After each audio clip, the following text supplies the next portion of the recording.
Opening, the sky was burning. The sky was never supposed to burn like that. Not with that violent bleeding hue that tore across the heavens, staining everything below in shades of crimson and ash. Captain Raoul Vaughn stood atop the crumbling cliffside, the ground brittle beneath his boots, and stared into the death spiral of what had once been their final defense outpost. Twisted metal jutted from the earth like the ribs of a dying beast, smoke curling from the carcass in slow mocking spirals. The air reeked of ionized plasma and charred flesh thick enough to choke on. Around him, the last fragments of his command limped and staggered. Their armor blackened, their spirits hollowed. Somewhere in the pit of his soul, Raoul had known this was coming. Not just defeat, obliteration, the kind that leaves no songs, no graves, only silence. And yet, standing there, he realized defeat wasn't the worst thing crawling toward them. No, it was the way it crept, slow, inevitable, like cold fingers up a dying man's spine. In the distance, just over the last ridge, a sickly glow bled into the darkening horizon. Lieutenant Kane, his face half burned, and one arm dangling uselessly at his side, staggered up beside Raoul, breathing hard through cracked lips. "They're massing again!" Kane rasped, his voice thin as paper. "You can see it. You can smell it." Raoul didn't answer. He didn't need to. That dreadful glow was unmistakable. The Gorlax reclaimers, relentless, merciless, gathering for the final push. They wouldn't stop until every Tarn, Dominion soldier was ground into dust.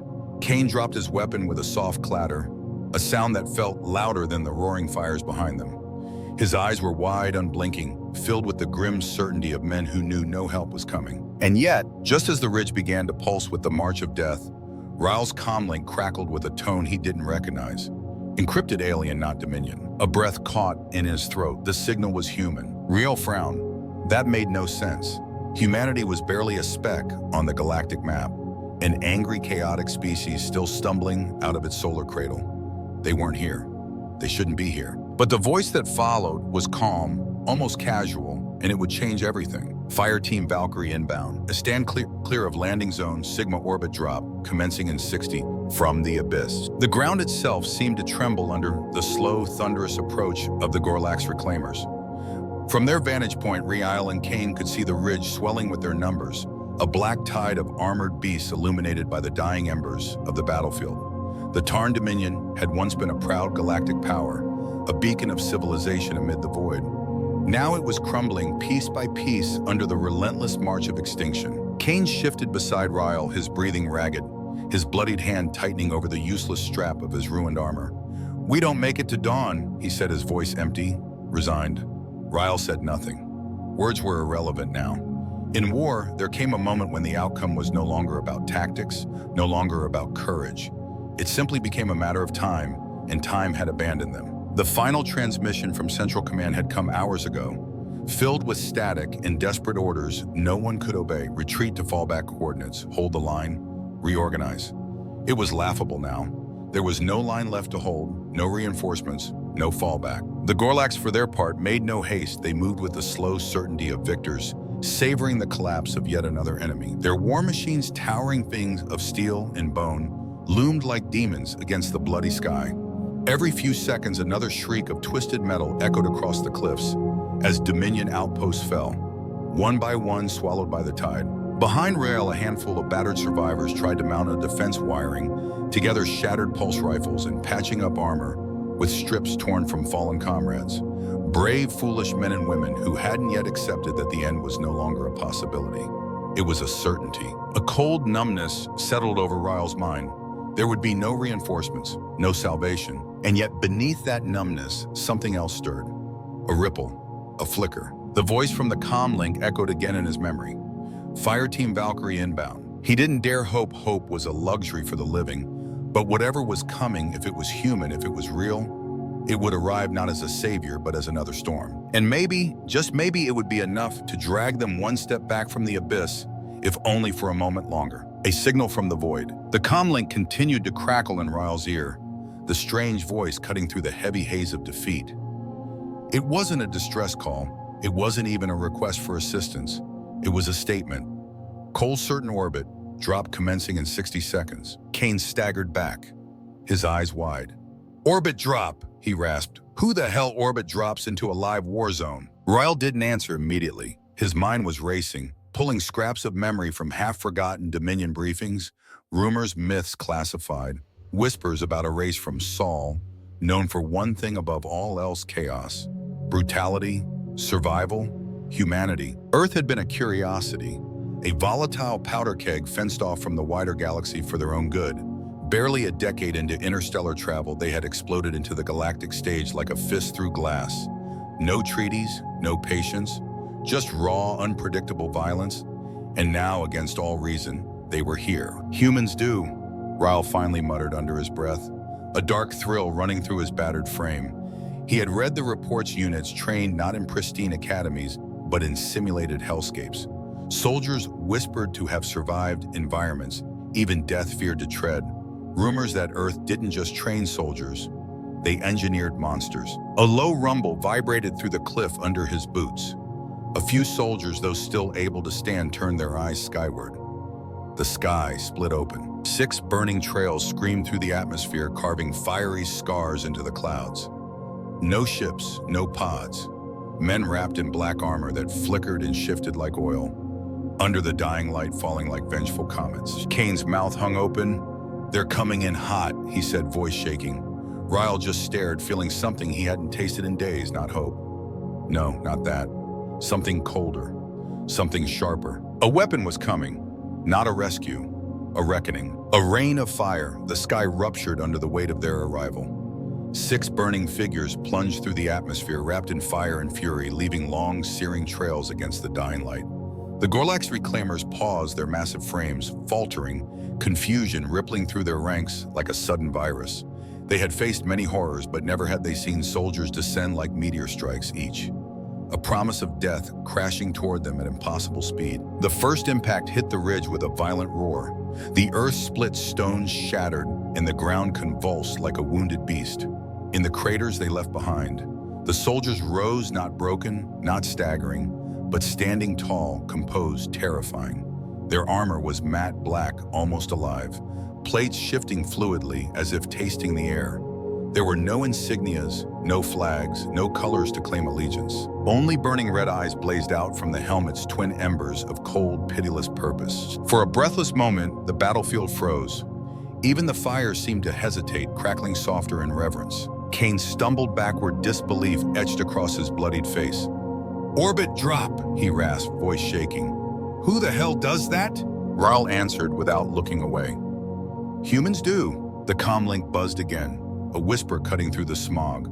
Target confirmation complete. Engage advise, cover. And then chaos unfurled. Explosions thundered across the field, strategically placed with surgical precision. Earthborn soldiers moved not in ranks, but in flowing predatory patterns, each step a calculation of death. Silent weapons spat invisible destruction, dropping Gorlax warriors before they could even lift their rifles. One Earthborn leapt into a knot of enemies, carving a bloody swath in a matter of seconds. Another unleashed a blast from a shoulder-mounted cannon, vaporizing half a platoon in one screaming moment. Kane dropped his weapon, paralyzed. "They're not fighting," he whispered. "They're hunting." And Ryle, feeling the ground tremble beneath his boots, knew the terrifying truth. The humans had not come to fight for them. The humans had come to end everything standing in their way. Weapons without names. The slaughter unfolded with a terrifying efficiency that defied understanding. The Earthborn soldiers flowed through the Gorlax ranks like phantoms of death, their armor shifting to deflect plasma blasts, their weapons cutting down targets with almost mechanical indifference. They didn't shout, didn't cheer, didn't waste energy on anything but pure annihilation. Every motion was a kill. Every breath was a calculation. Ryle pressed himself against a twisted chunk of wreckage, his heart hammering so loudly he was sure the Earthborn could hear it. He watched helpless as one of the black-armored figures slid between 2 towering Gorlax warriors, blades flashing from his wrists. In seconds, the aliens crumpled, their lifeblood steaming on the scorched ground. Another Valkyrie, heavier and even more terrifying, unleashed a low hum from a cannon mounted to his shoulder. The blast was silent but devastating, reducing an entire cluster of enemies to a mist of ash and bone fragments. The Gorlax line, once relentless and feral, dissolved into chaos. Panic tore through their numbers like wildfire. They fled not from strategy, but from sheer primal fear. Fear of something their instincts screamed was beyond survival. Kane crouched low beside Ryle, his breath ragged. "Do we help them?" He asked the question absurd, even as it left his mouth. Ryle didn't move. "No," he said, voice low and cold.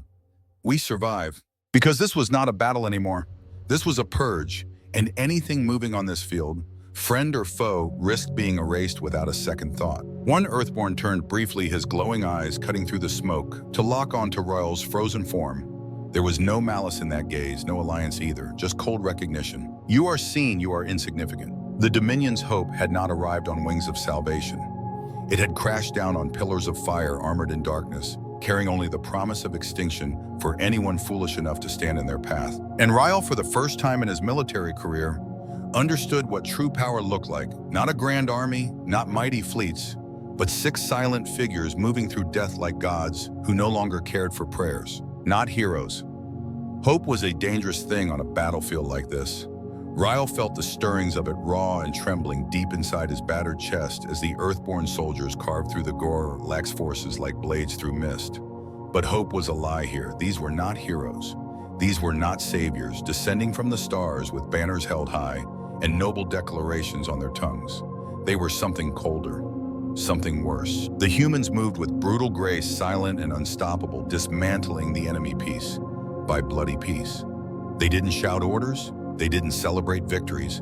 They advanced like a virus, infecting a dying body, consuming everything in their path with ruthless precision. Kane whispered, "We should thank them, right?" But even he sounded unsure, almost sick at the words. Ryle didn't respond. What could he say? Gratitude felt grotesque when faced with such overwhelming, dispassionate violence. There was no kindness in their actions, no mercy, only completion. Mission parameters executed to their final lethal end. The Earthborn weren't there to liberate Tarn Dominion territory. They weren't there to forge alliances. They were there because something or someone had decided the Gorlax needed to cease existing, and the humans obeyed with absolute terrifying efficiency. As the last of the Gorlax forces broke and scattered into the smoking wastelands beyond the ridge, the Earthborn regrouped. They formed a tight perimeter scanning the ruins, not with hope of survivors, but for confirmation of eradication. Their armor hissed and shifted, adapting to the cooling battlefield, their weapons still smoking from the carnage they had unleashed. Rill watched them from behind the remains of a shattered turret. He understood something with a cold, sinking clarity. These soldiers were not sent to win battles. They were sent to end them in whatever way necessary. When Earth deployed soldiers like these, it wasn't to protect life. It was to extinguish threats so completely that even the memory of resistance would vanish like smoke on the wind. The battlefield reeked of plasma and blood, a testament to their method. And in the center of it all, the Earthborn stood silent and still black statues against the burning sky. Not heroes, not saviors, executioners. Rumors from hell, the Dominion's official reports would never speak of this day in detail. They would record the loss of the outpost, the retreat of the Gorlax forces, the miraculous survival of a handful of soldiers, but they would not mention the black armored figures who turned the tide. That story spread elsewhere. In the shadow networks of the galaxy and encrypted war forums, black market comms, whispers exchanged in the smoke-choked back rooms of mercenary bars, the truth took on a life of its own. They spoke of Valkyrie, of humans who didn't negotiate, didn't threaten, didn't even warn. They arrived without ceremony and left only silence, in scorched earth in their wake. On the darker channels, some claimed to have fought against them. Few lived to tell the tale. Those who did spoke in broken voices, haunted eyes staring into nothing. They said the Valkyrie didn't bleed. They said you could empty an entire armory into them, and they would keep coming silent and cold until the last spark of resistance was crushed beneath their boots. Others whispered of the things humanity did to create them. Stories of brutal conditioning programs, forbidden enhancements, training that blurred the line between man and machine. Earth didn't just build soldiers. They said Earth built weapons with souls stripped down to the barest edges of function. Some dismissed the rumors as fear-mongering wartime propaganda designed to destabilize Earth's rivals. But those who had seen the burning fields on Tarn's moon, who had smelled the scorched flesh and seen the cold efficiency of the Earthborn firsthand, knew better. Ryle Vaughn knew better. And deep within the command rooms of the Dominion's high councils, a new kind of fear was taking root. Fear not of invasion, not of conquest, but of something more insidious. Fear of what humanity had become. Fear of what might be unleashed if Earth ever truly decided to stop playing diplomat and start playing God. Because when Earth sent Valkyrie, It meant negotiations were over. It meant survival was optional. It meant the galaxy was no longer safe, not even from itself. The betrayer of death.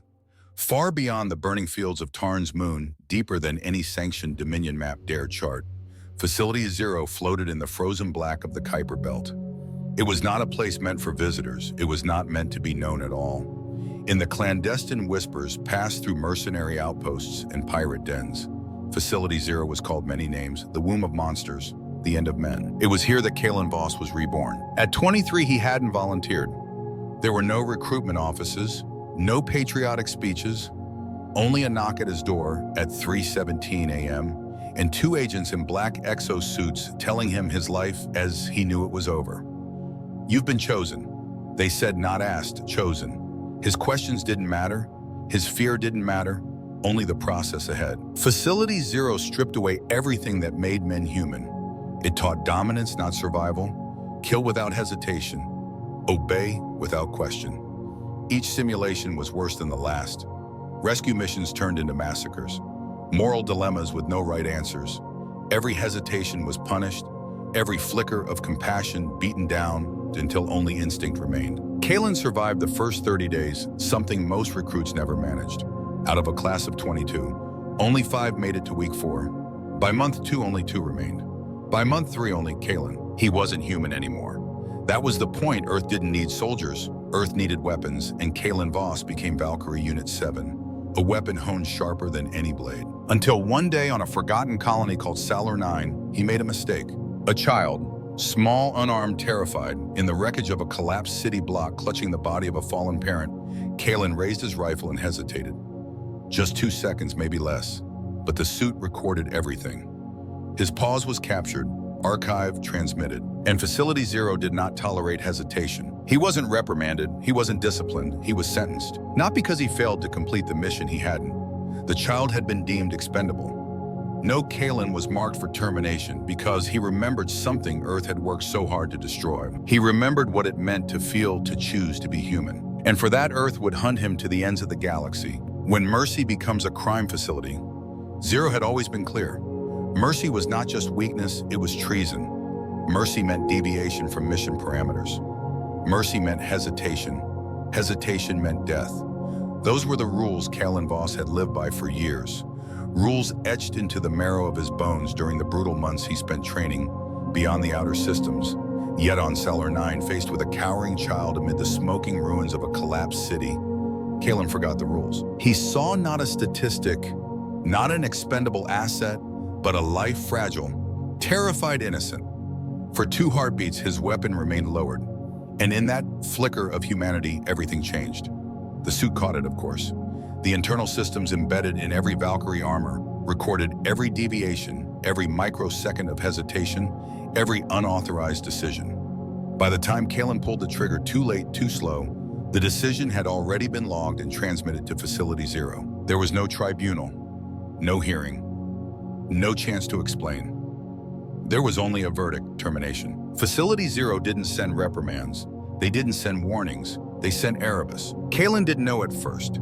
He continued fighting alongside his unit, unaware that the countdown on his life had already begun. It wasn't until the first training accident took one of his comrades that he realized something was wrong. Too many glitches, too many malfunctions.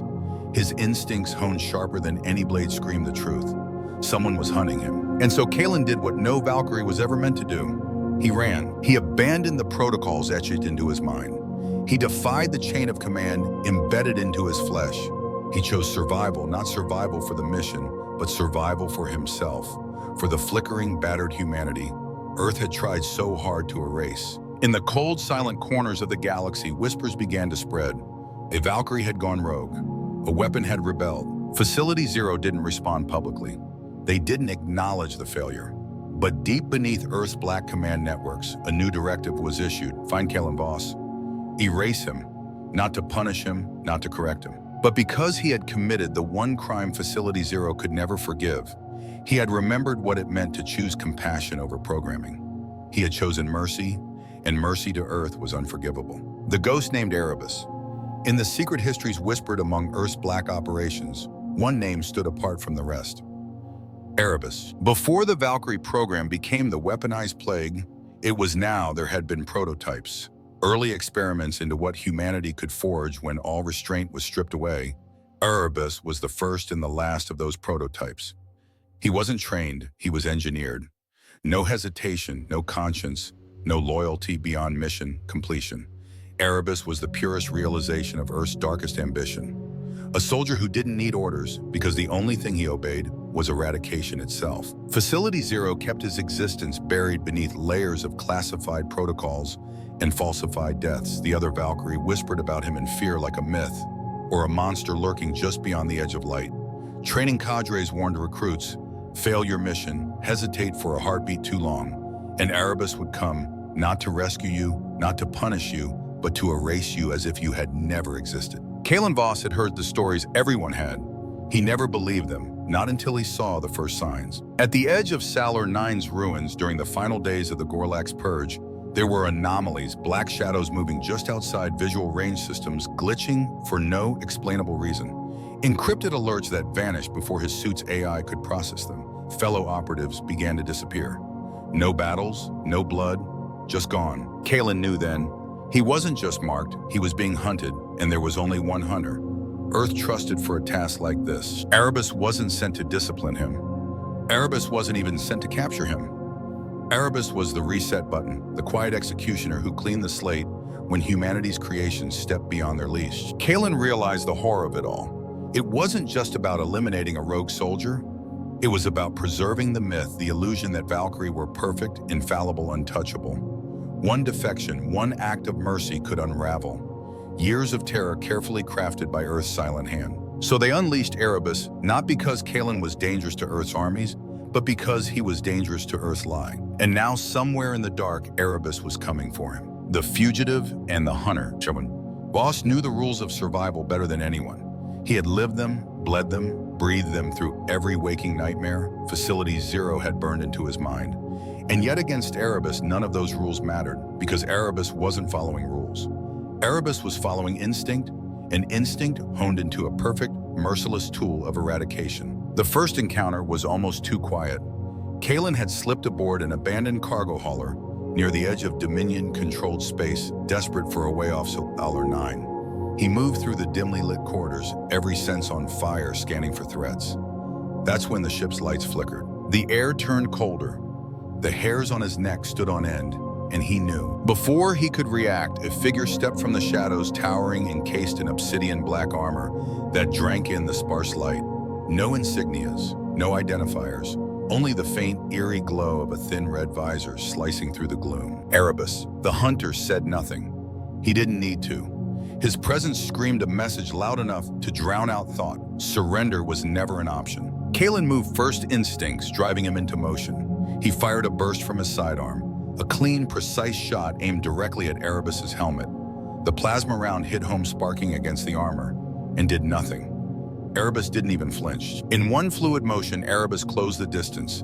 Kalen barely rolled aside, feeling the air shatter where Erebus's fist punched through a bulkhead like it was paper. No wasted movements, no second chances. Kalen scrambled, using the ship's narrow corridors to his advantage, forcing Erebus into tighter spaces, buying seconds at a time. But deep down, he knew he wasn't escaping. He was delaying the inevitable. This wasn't a fight between equals. This was a predator reclaiming lost property. Kalen had to think differently.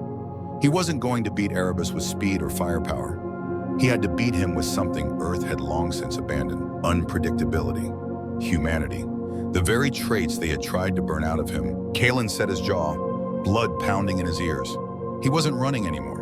He was about to fight back, and he would make sure Erebus remembered exactly what Earth had tried to erase. Awakening in the midst of nightmare.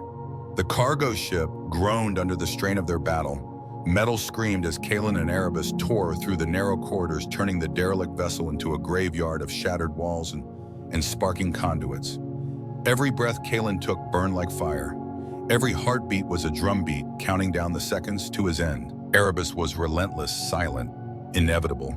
His strikes shattered bulkheads. His movements so precise they bordered on mechanical. No wasted effort, no hesitation. Kalen dodged, ducked and weaved, but it was clear he couldn't run forever. Erebus was stronger, faster, engineered for one purpose: to erase mistakes. But Kalen wasn't the same man Earth had tried to mold. And in the heart of terror, he found clarity. He stopped running. Instead, he stood his ground, breathing hard, staring directly into the cold crimson visor bearing down on him. He forced his voice steady. "You hesitate." "Erebus," he said loud enough to carry over the shrieking of the ship's dying systems. The Titan paused, barely a flicker, almost too quick to notice, but Kalen saw it. A glitch, a crack. "You feel it," Kalen pressed, stepping back slowly. "You feel it like I did. You were human once. They buried it, but it's still there." Erebus surged forward, and Kalen barely avoided a blow that would have crushed his skull, but there was no denying it now. Erebus's strikes had lost a fraction of their brutal certainty. Tiny deviations, microsecond pauses, fault lines forming in the perfect killing machine. "They lied to you," Kalen gasped, ducking another blow. "They told you hesitation was failure, but it's the only proof you're still alive." Erebus hesitated again, fists drawn back, frozen for a single breath.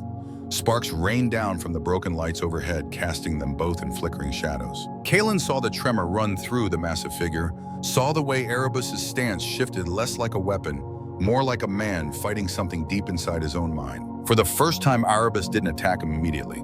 For the first time, doubt cracked through the armor, thicker than any plating. Kalen's chest heaved, every nerve screaming in terror and hope. He wasn't just fighting Erebus's fists. He was fighting for Erebus's soul. The great betrayal. For a moment that stretched endlessly, the world seemed to hold its breath. Kalen stood battered and bloodied, staring into the blank red visor of Erebus, expecting death and finding something far more dangerous. Hesitation, doubt, humanity clawing its way back to the surface. The tremor in Erebus's massive frame grew more violent. Sparks cascaded around them like a rain of dying stars. Alarms screamed in the background as the crippled cargo ship's systems began to fail. Yet neither man moved. They were locked in a battle no weapon could win, a war fought entirely inside the mind of a monster. "You remember," Kalen said, voice low, raw. "You remember what they made you forget." A low, guttural sound escaped Erebus. Not a machine noise, not a system malfunction, but a human sound. A growl of confusion, of rage, of buried agony forced to the surface after years of silence. And then impossibly, Erebus stepped back. The ship's hull groaned violently as another explosion rocked the structure, but neither of them noticed Erebus's fists unclenched. His breathing shallow, mechanical until now grew ragged. For the first time, he looked lost. Facility Zero's programming fought to reassert itself.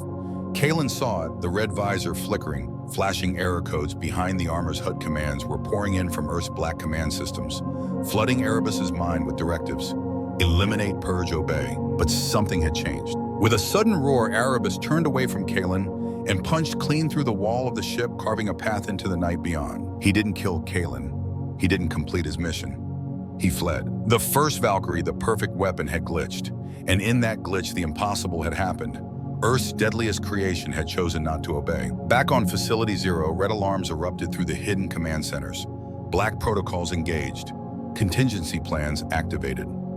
Erebus wasn't just a rogue agent, now he was a catastrophic breach. Kalen stumbled forward, barely able to stand, watching the path Erebus had torn open. Somewhere deep inside, despite the pain, despite the certainty that the galaxy would soon burn for this failure, Kalen allowed himself a grim smile. Because for the first time in decades, Earth's perfect chain of control had cracked, and the galaxy would never be the same again. Rising from ashes, the shockwaves of Erebus's defection rippled outward faster than light. Facility Zero scrambled to suppress the breach, but it was too late. Black channels lit up across the galaxy, encrypted whispers slipping through cracks in Dominion and Earth communication networks alike. The myth of Valkyrie perfection had been shattered. For the first time in living memory, the galaxy saw the truth. Earth's deadliest weapons were not invincible. They could falter, they could doubt, they could break. Kalen Voss drifted through the outer systems in a stolen supply shuttle. His wounds hastily patched his mind, ablaze with possibilities. He hadn't just survived Erebus. He had cracked the foundation. Earth had built its empire upon fear. If Erebus could remember he was human, even for a breath, it meant others could too. The galaxy responded. On backwater worlds once ruled by terror, resistance cells reignited refugees who had cowered in the shadows for years now dared to dream again. Whisper networks spoke of a ghost, a Valkyrie who had defied Earth, who had survived the impossible and walked away. Kalen didn't seek followers. He didn't broadcast his survival. Yet everywhere he went, stories grew in his wake. Tales of a lone figure in dark armor, dismantling warlords, toppling black market kings, aiding desperate outposts abandoned by Earth's shifting alliances. The Dominion, battered but unbroken, seized the opportunity. Ryle Vaughn and Captain Kane, survivors of Tarn's moon, rallied fractured systems together under a single message. Earth could be resisted. Fear could be defied. The impossible was not beyond reach. Meanwhile, Facility Zero festered. The architects of the Valkyrie program issued new protocols, colder and more brutal than anything before: containment at all costs. They ordered erase the myth before it spreads. New waves of operatives were dispatched, deadlier than the last, carrying a singular mission: wipe Kalen Voss from existence. But Earth had underestimated the spark they themselves had ignited. Every system was spared, every defection. Kalen survived, every rumor whispered across a starport cantina or coded through rebel channels chipped away at Earth's dominion. Hope, real raw, dangerous hope, was rising, and no weapon, no matter how perfect, could silence it forever. Eye of the storm, the calm before the storm was a lie. Across the fractured dominions of space fleets, rearmed colonies braced for impact, and hidden councils whispered frantic prayers to any power that might hear. Earth had gone silent after Erebus's failure. But silence was not safety. Silence was the weight of a blade hanging in the air, waiting to fall. In the cold war rooms beneath Facility Zero, Earth's true masters convene. No flags adorned their chambers. No speeches celebrated their cause. Only hard data filled the air. Operational failures, rising rebellions, Valkyrie hesitation incidents. The virus Kalen Voss had unleashed humanity inside the perfect weapons was spreading. The solution was as brutal as it was inevitable. Operation Black Rain, an erasure protocol so final, so devastating that no one, not rebels, not witnesses, not even the soil itself, would remain. No negotiations, no containment, only obliteration. The directive was simple: identify systems compromised by Valkyrie. Defectors, deploy. Omega-class units and glass entire sectors. No survivors, no evidence, no future. Kalen, drifting in the void aboard a stolen Dominion scout ship, received the first warning through shadow channels. He decoded the scrambled message late one night, his heart freezing as the reality set in. Black Rain wasn't coming for just him. It was coming for everyone who dared to believe he had survived. Back on Glysa Prime, Captain Ryle Vaughn and Lieutenant Kane stood before Dominion High Command presenting their findings. Their words were stark. Earth wasn't sending diplomats. Earth wasn't sending soldiers.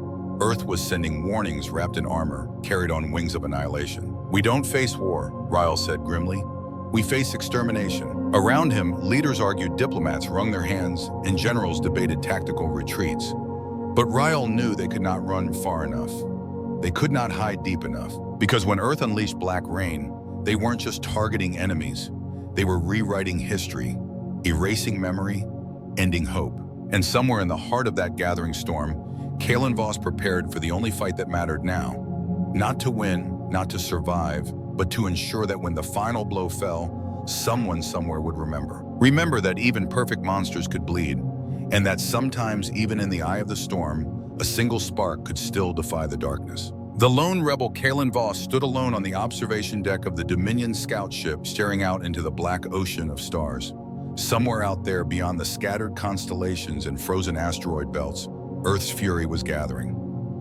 Omega-class Valkyrie, the final evolution of Earth's deadliest nightmares, were coming. He knew what they were. Facility Zero's secret files had whispered of them. Soldiers stripped of individuality, surgically enhanced beyond recognition, capable of surviving in vacuum, adapting to any known weapon, and carrying enough firepower to erase entire cities in minutes. Unlike Erebus, the Omega class had never been men. They were constructs wearing the skin of humanity, and Earth had sent them for him. Kane's voice crackled through the comms. Kalen, you don't have to do this. We can still run. Find a shadow to hide in. Kalen shook his head, though Kane couldn't see it. Running wasn't survival anymore. Running was surrender. If he fled, Black Rain would fall anyway. Others would die. Entire colonies wiped clean to preserve Earth's illusion of control. He couldn't allow that. I started this. Kalen said, his voice steady, hard. I'll finish it. He armored himself slowly, methodically. The battered Valkyrie exosuit, patched together from scraps, slid over his scarred frame. It hummed softly as the neural links synced, incomplete but still functional. His weapons were ancient by Valkyrie standards, scavenged, Dominion rifles, repurposed explosives.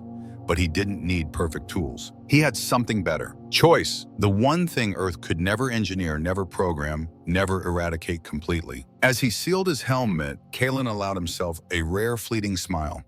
He was not Earth's weapon anymore. He was not Facility Zero's ghost. He was a man scarred, broken, fallible, and that made him stronger than any machine. When he launched the stolen pod toward the last known coordinates of the Omega-class fleet, he carried no banners, no backup, no grand speech. He carried only the truth, and he would carve it into the stars with his dying breath if he had to. The truth of destruction. The stars blurred past Kalen's stolen pod as he plunged toward the Omega fleet's coordinates. A lone spark flung against a tidal wave of annihilation. His systems blinked, warnings low. Armor integrity, depleted weapon reserves, no support, but he silenced them. He didn't need a tactical advantage. He needed only conviction. As he dropped out of stealth near the enemy fleet, his eyes widened. 12 ships, each the size of a city, loomed in the blackness, arranged in perfect cold symmetry. No insignias, no light, only silence in waiting. Death. Kalen felt it in his bones. These ships weren't carriers or destroyers. They were execution chambers, built not to conquer, but to erase. The first response came swiftly. A squadron of Omega-class Valkyrie deployed, streaking toward his pod like shards of living night. They moved with terrifying precision, perfect. In every formation, every adjustment, each one a reflection of the others, flawless. Kalen watched them close the distance, calm, despite the inevitable death bearing down on him. He didn't fight back. Not yet. Instead, he opened a broad-spectrum transmission, unencrypted, broadcasting one simple phrase across all channels. I am not your enemy. Earth is. For a heartbeat, nothing changed. The Omegas continued their silent advanced plasma rifles, locking onto his pod. Kalen knew Earth's programming too well. Hesitation was not in their code, but doubt was a virus, and he had already proven it could spread. He triggered the pod's deceleration at the last possible second, flinging himself into open space, free fall. Exposed vulnerable, one Omega pulled ahead, rifle raised and paused. A glitch flickered across its HUD, invisible to any outsider but clear as day to Kalen's trained eye. A microsecond hesitation, a ripple. They weren't machines, not entirely. Somewhere buried deep beneath layers of protocols and neural chains, there was still something human. Kalen drew his rifle, aimed not at the Omegas, but at the nearest Earth control ship, broadcasting the commands, and fired. The plasma bolt struck, true severing a key transmission relay. Instantly, confusion rippled through the Omega squadron. Tiny deviations, tiny imperfections. Enough. Kalen smiled grimly as alarms screamed through the fleet. Earth's perfect control had cracked again. The truth wasn't destruction. The truth was choice, and choice was chaos.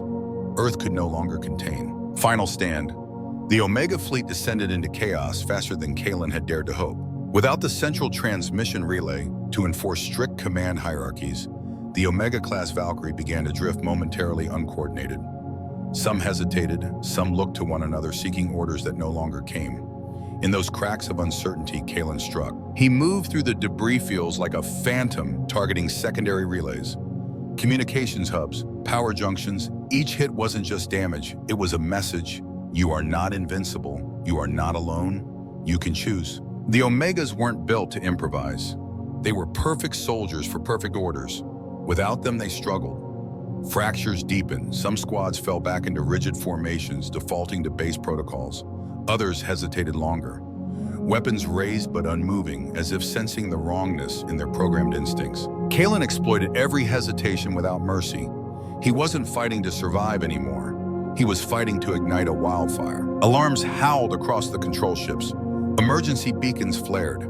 Automated kill switches engaged, sending brutal reset codes to the Omegas' implants, forcing them into hard reboots to regain obedience. But even technology had limits. Some Omegas fought the resets. Kalen saw it: the shuddering armor, the glitching movements, the wavering hands. Earth had spent decades trying to bury free will under layers of synthetic obedience. But deep down, under all the programming, humanity still burned. And Kalen fanned that flame with every shot he fired. Dominion forces, seeing the chaos erupting among their enemies, rallied. Ships surged forward from their hiding positions, weapons blazing. What had been a doomed resistance turned into a full assault. Gorlak's remnants joined, too driven less by loyalty and more by desperation to survive. The Omega fleet began to fracture, not from superior firepower, but from doubt. from the disease Kalen had planted, the reminder that even the deadliest weapon Earth had ever forged could still remember how to bleed. Inside his battered armor, Kalen gritted his teeth against the pain lancing through his broken ribs.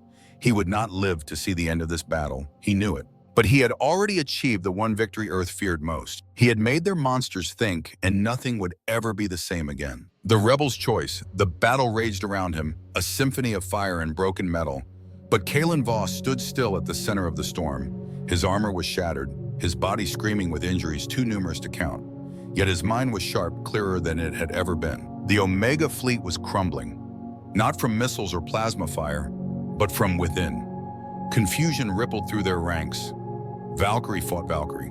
Some resisted the reset codes, turning their weapons against the control ships. Others shut down completely, trapped in loops of hesitation and flickering loyalty. And now the choice stood before Kalen like a blade in the dark. Facility Zero's primary override codes flashed across his stolen HUD, Ryle, and Kane, working in tandem aboard Dominion interceptors, had decrypted a partial access file, a final failsafe buried deep in the black systems of Earth's command network. With a single activation, Kalen could unleash a cascading virus one that would burn through every Valkyrie neural implant, every Earth control ship, every command relay.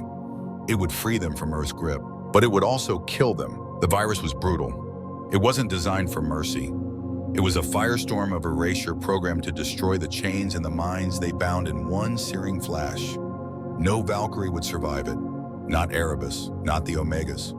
Maybe not even Kalen himself. Kane's voice crackled over the comms, thick with urgency. You have the codes, you can end it, and all of it. Kalen stared at the screen, thumb hovering over the final confirmation.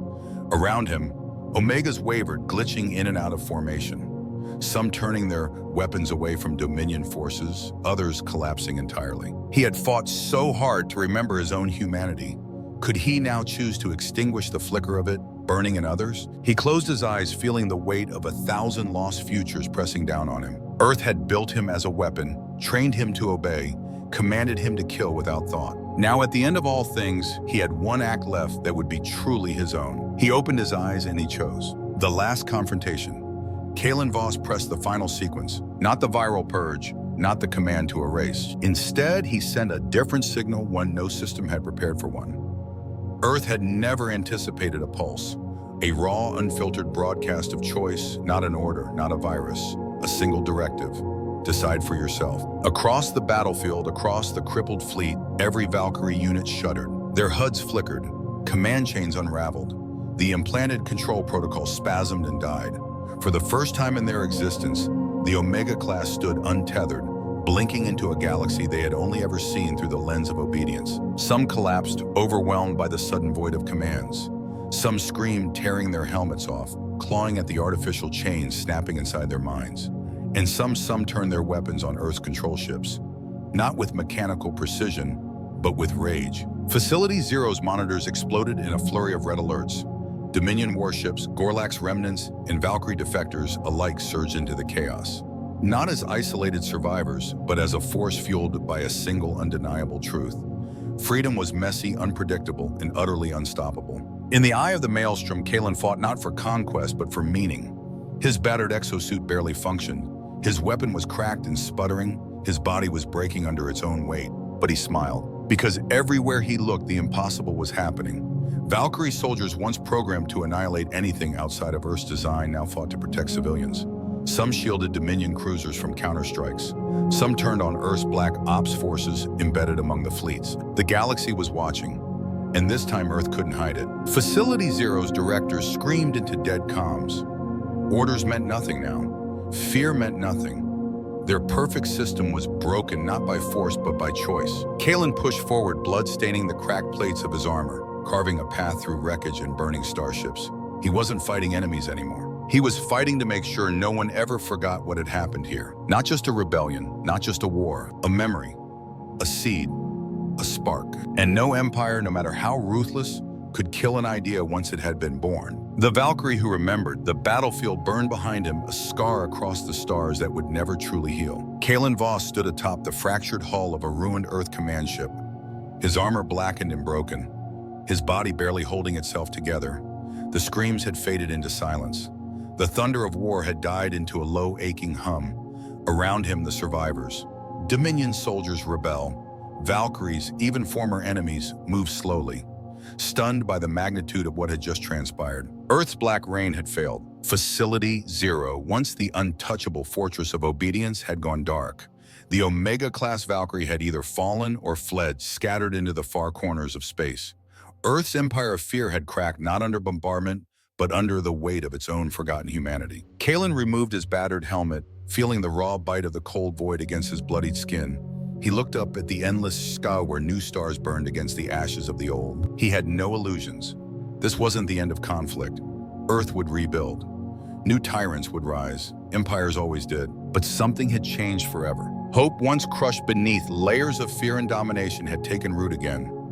Not as a roar, but as a whisper passed from world to world, from soldier to child, from battlefield to forgotten colony.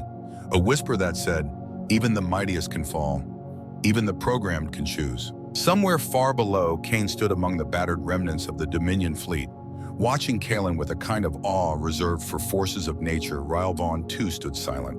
Understanding what few others could, this wasn't just a victory. It was a rebirth. Later, when the survivors gathered, when new treaties were signed in the ruins of old wars, no one spoke Kalen's name aloud. He didn't want them to. He was never meant to be a symbol. He was simply a man who remembered. And that was enough. Whispers spread across the neutral zones. Stories told in hushed tones in bars and refugee camps, on battered transports limping across forgotten sectors. They spoke of a figure in battered black armor who appeared where hope flickered, who stood against monsters made by men who never stayed long enough to be thanked. They called him many things, ghost rebel savior. But those who knew the oldest stories called him something else, the Valkyrie who remembered. And in the quiet places between the stars where fear once reigned supreme, the memory of that choice, the choice to defy, to remember, to endure, burned brighter than any empire ever could.